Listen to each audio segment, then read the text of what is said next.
You know, they say that you can't judge a book by its cover. But it has become appallingly clear that you can judge an entire continent by its media coverage. You see, you can color a whole continent dark with the paint of poorly placed perception when you rely on the media to teach you your Africa lessons. Because I come from a continent that the world thinks is a country. And to put it bluntly, we're all HIV positive until proven negative in the eyes of the media. It's like Africa is either one big safari or Kalahari with seething heathens and no sense of religion and home to animals and animism, because TV renditions of African afflictions have created a depiction of a land of savages where the world's most dreadful diseases exceeds the law of averages. And since American TV only shows you the ravages of a select few nations, most Americans juxtapose the mother of civilization with phrases like damnation and starvation. And so until we take control of our own images, we can't expect to see a true representation of our beauty. You see, most non-Africans believe that the most Africa has contributed to the world are phrases like Hakuna Matata and Asante Sana Squash Banana, along with bizarre vacations in remote locations, because I have never heard an American TV news station even say that we're made up of 54 nations. In the eyes of the media, we're just underdeveloped wannabe Caucasians, still searching for civilization, if you buy the media's interpretation of who we are. But am I taking this too far? Because to me, the real problem being the WB, ABC, and NBC, which are the real WMD, weapons of mind destruction, because most people, including many Africans, only see what they see through the smart bombs they call TV.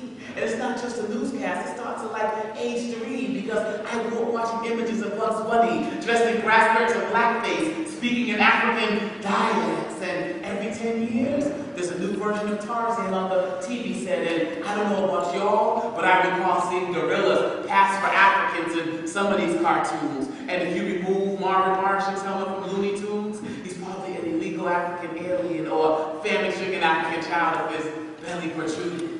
And it's these convoluted images that have partially helped create grown-up policymakers who partially base their opinions of our homeland from films such as Congo, Gorillas in the Mist, and the Air Up There, and we can't forget Tears of the Sun, which left too many tears on the sons and daughters of Africa searching for a positive representation of who we are. But that won't happen until we as Africans take responsibility for our portrayal, because the betrayal of our friends from CBS, Fox, and CNN means that we will never see an end to these characterizations of the continent of human creation, which has made so much on the deathbed and ready for cremation. But we must show the world that our Mother Africa is strong, vibrant, and defiant, because the post-1 billion people can never die once we take control of what the world sees. And so we can never comply with pictures painted by pessimists on TV of our homeland, because we, you and me, we are the pulse of Mother Africa, and we must now show the world how proudly we will stand.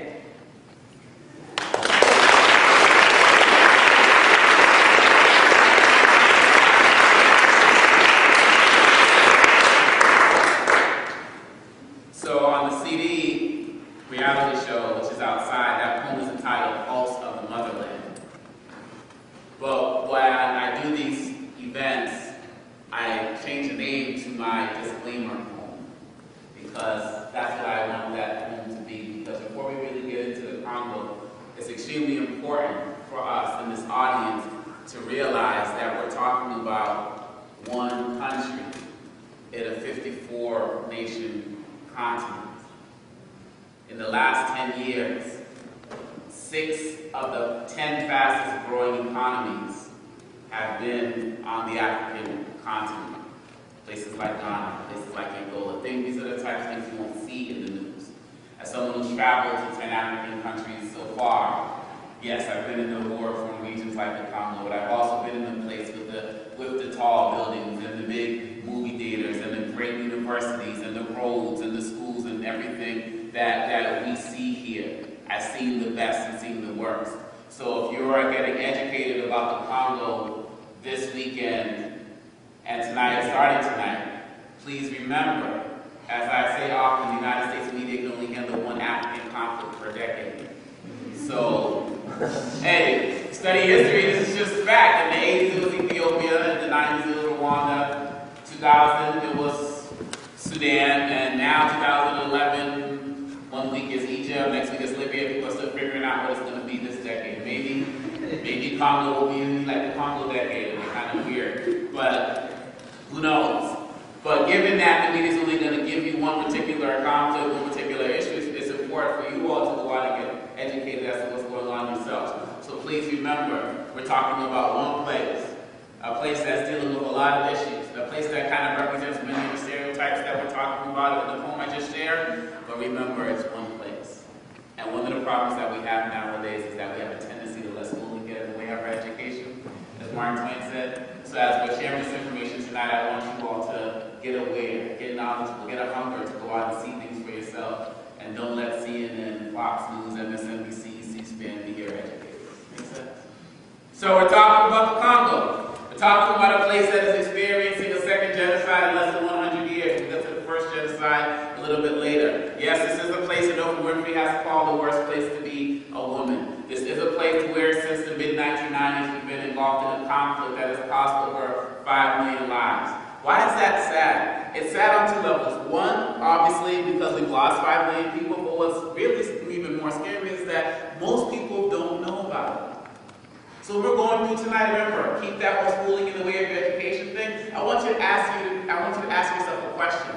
How could we in this country, with all of this great access to telecommunications, how could we in a country where we can like flip down our sunglasses and get the internet, or like watch YouTube on our shoes and pull up stuff out of our pockets, and we can get access to everything whenever we want. You can get your game scores right now, you can catch up on Gossip Girl and Twilight while I'm doing this right now.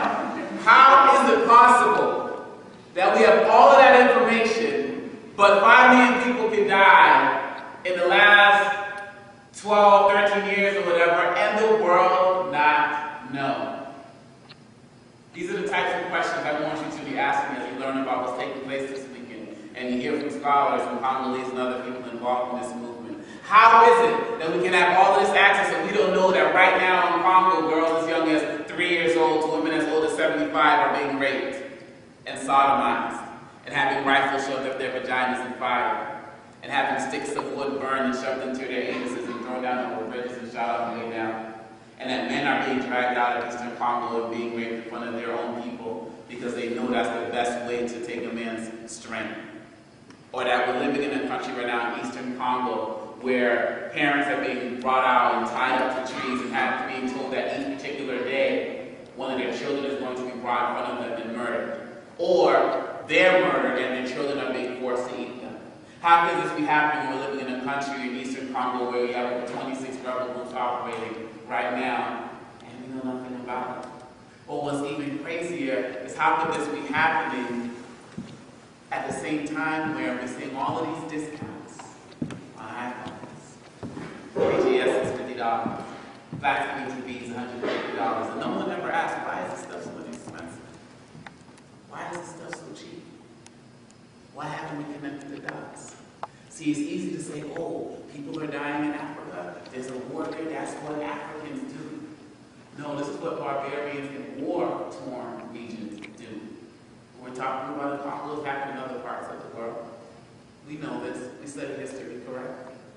But how do we connect your campus to the Congo?